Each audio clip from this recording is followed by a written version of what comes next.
How are you? 8 times in the first epistle, John says, "My little children." The Greek word is teknoi. 8 times in these few pages, "my little children." It's John, who was called the beloved disciple. John, who was probably Jesus' favorite. John, who leaned his head against Jesus' chest and could hear his heart beat at the Last Supper. John, who heard from the cross the words of Jesus, "Take care of my mom." The beloved disciple is probably now between 80 and 90 years of age, has written the first gospel, and is now writing letters to churches. He is the lead pastor at the church at Ephesus. Now when people show up, they show up to talk to the guru, the old man, the last living disciple who knew Jesus face to face. John. When he talks to the church, he calls them God's beloved children, the ones upon whom God has lavished his love. John, whose hair is probably now the perfected color. If you looked at his hands, you could probably see through the thin skin to the veins that were underneath. Probably walked with a cane at the age of 90. John, the beloved disciple. I'm not 90 years of age. I've been doing ministry for 43 years. But there's some incredible, wonderful things that happen with longevity. A chance to be in the lives of people for a long time. And I am grateful for the 17 years I've been with you. Last night at the Saturday service, there were the Praters, who've been in this community for 100 years, always sit on the second row. And Will, who is the oldest boy in the family, has been in and out of the UVA hospital with health crises for the last 6 months. And he now has taken a turn and doing well. And it was great to see him.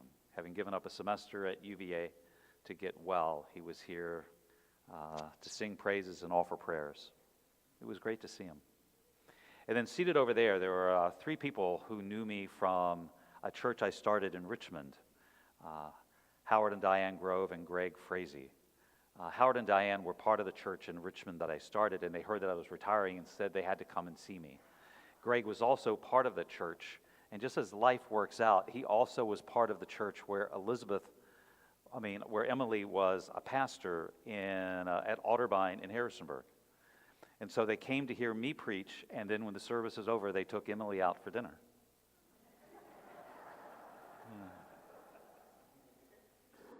I would have made the same choice if I were them, so it's okay.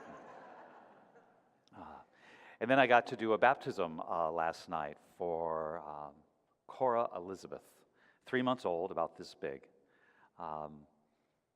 In that family, I had done a sister's wedding to her husband, who's now moved to North Carolina, and have done each one of their 3 daughters' baptisms. And for this family, I've done all 3 now of their daughters' baptisms. And the patriarch of the family, the grandfather, I baptized him this year. It's an incredible thing to share in the life of a family. John has created this community that is like a family, and he's trying to remind them of how important their relationships to each other are. That faith isn't just about the things that you believe, though it's that, but it's also the community of which you're a part. A courageous community. We were practicing that kind of courage by imagining Cora Elizabeth's future. Cora Elizabeth, about this big, fits perfectly in your hand. We were imagining what it's like to listen to her coo. Do you know what it's like to hear a baby coo, to giggle? It's the greatest sound in the world, isn't it? You can play peekaboo with a baby, where you disappear, and when you move your hands, you reappear, and they think it's absolute magic. And then one day she'll be running and jumping. She will be playing hide and seek. She'll learn to read books. She'll kick a ball. She'll study and imagine a future. There is times when she will know what it is to be afraid and to be hungry, and she'll be in a loving family that makes sure the fear is put to rest and the hunger is abated with food.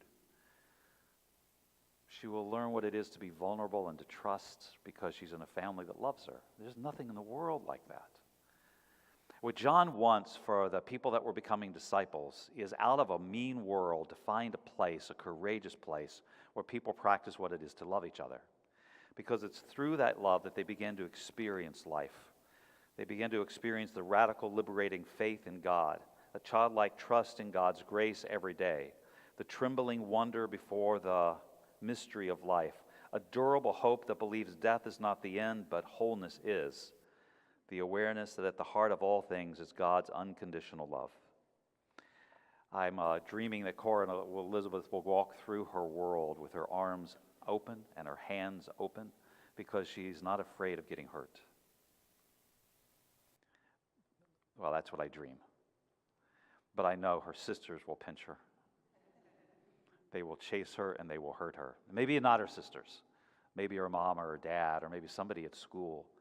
But at some point, Cora is going to learn that the world is not a place that is easy to love.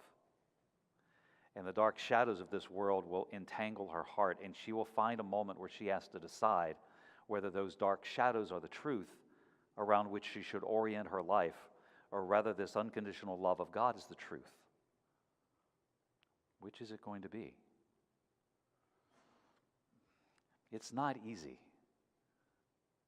It's not easy to be vulnerable and to trust in a world that hurts you. I mean, you can go to the small Safeway on Collingwood and Fort Hunt. You can see there a woman who's come late at night wearing sunglasses with too much makeup on to hide the bruised eyes she got from her husband the night before. You can see somebody bring their mom to church and it looks like the most perfect Christian family in all the world.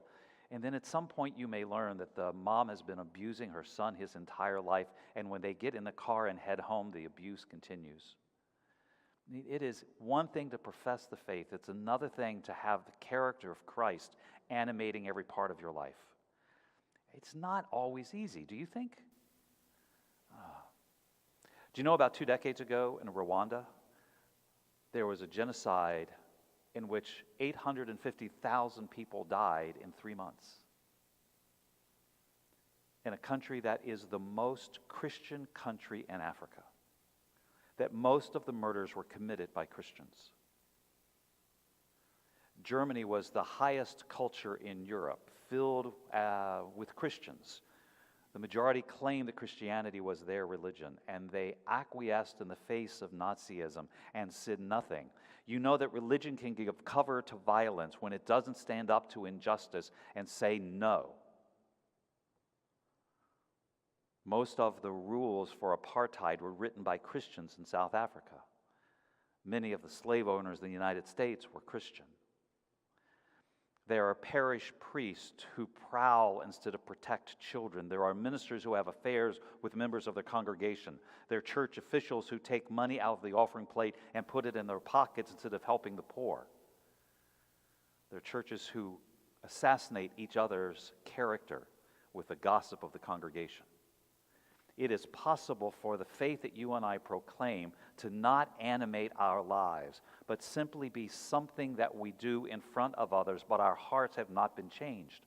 You and I can live in the shadow of the fear we have of getting hurt and use it to be the cause of suffering instead of the ones who alleviate it.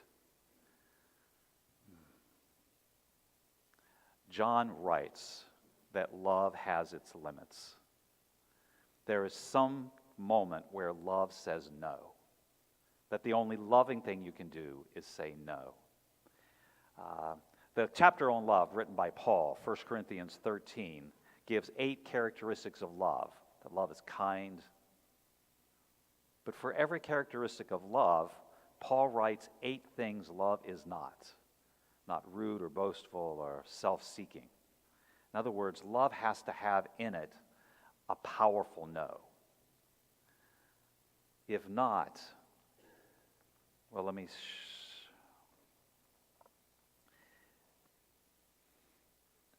the world we live in is hard. October 2018, a man walked into the Tree of Life synagogue, spewing anti-Semitic curses and fire from a gun. He wounded and killed those who had come to worship. He was shot by the police, taken in an ambulance to the hospital, and the whole way there, he never stopped saying, "I want to kill all the Jews." Once in the emergency room, the CEO of the hospital made his way to that man and asked him if he was in pain, if he was comfortable, and if there was anything the hospital could do to help him. The police officer assigned to the criminal, to the prisoner, said to the CEO of his who was leaving the emergency room, "Do you know this man?" And he said, "No, but I know the people he killed. I'm a member of that synagogue." And the police officer said, "I don't know that I could do what you just did." And the CEO said, "It's the only way I don't become him."